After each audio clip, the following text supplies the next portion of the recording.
Assalomu alaykum, hurmatli abituriyentlar, barchangizga xayrli kun. Bugun biz sizlar bilan birgalikda video darsligimizning 2-sonidamiz.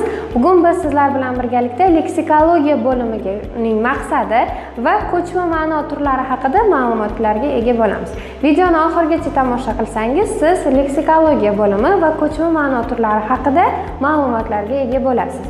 Bundan tashqari biz keyingi video darslarimizda leksikologiya bo'limi haqidagi umumiy to'liq ma'lumotlarga ega bo'lamiz.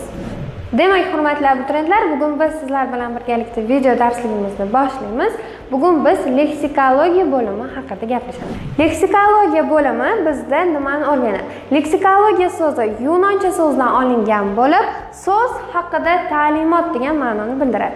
Leksikologiya so'zi so'z haqida ta'limot degan ma'noni bildiradi.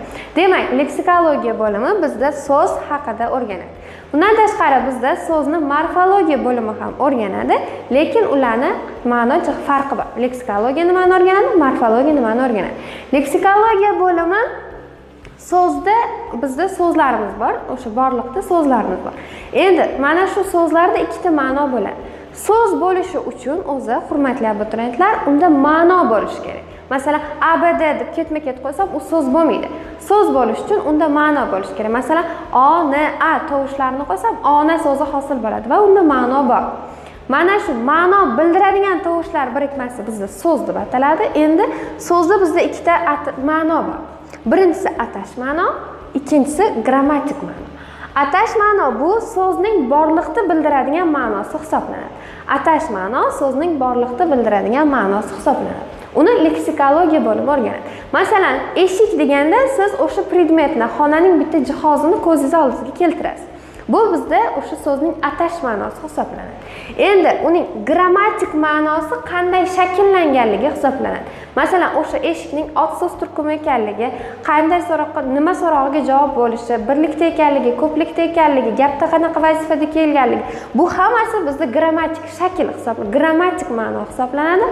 Uni morfologiya bo'limi o'rganadi. Demak, bugun biz leksikologiya bo'limini maqsad qilib qo'ygan ekanmiz.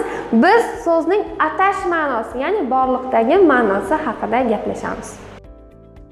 Xo'p, masalan, kitob so'zining atash ma'nosi bizda o'quv quroli ekanligi yoki qizil so'zining atash ma'nosi o'sha rangni bildirishi hisoblanadi.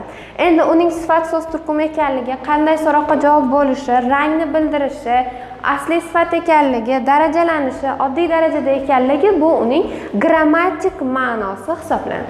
Bugun biz sizlar bilan birgalikda faqat atash ma'nosi haqida gaplashamiz. Xo'p, endi bizda